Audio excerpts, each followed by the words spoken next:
garden, and I was going to show you how to prune a tomato. So a lot of people have been asking about tomatoes in this climate, and the truth is that when we have foggy, gray summers in Southern California right on the coast, it's really hard for tomatoes. It's not the ideal weather.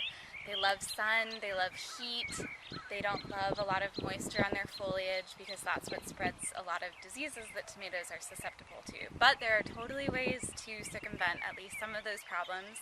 It's really important to make sure that you have really good organic soil and compost for your tomato. Anything you can do to keep the soil a little warmer, like adding compost, is really helpful.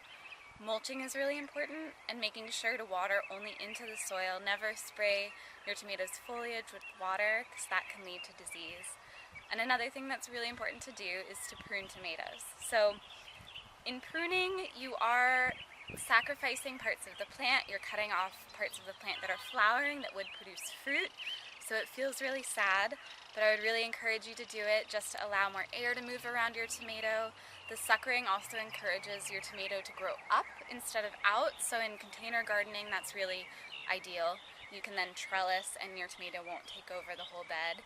And pruning also allows the tomato to concentrate its force into just a few tomatoes. So you'll have fewer tomatoes, but they'll be bigger and they'll be healthier.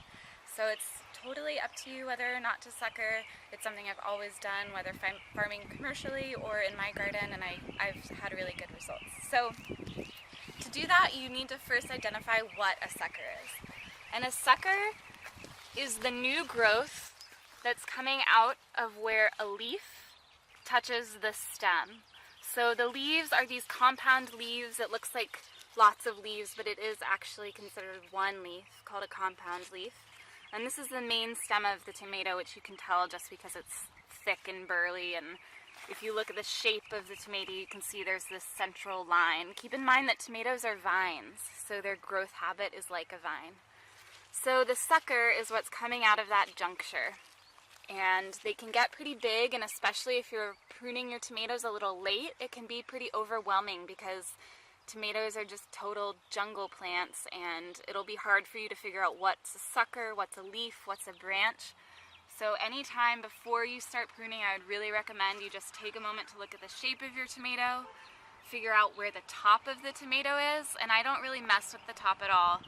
And then I skip one sucker, I leave one more sucker, and then I take off all of the rest. So anywhere where a leaf is meeting a branch and there's new growth, I snap that off, because this could become like an entire tomato on its own right.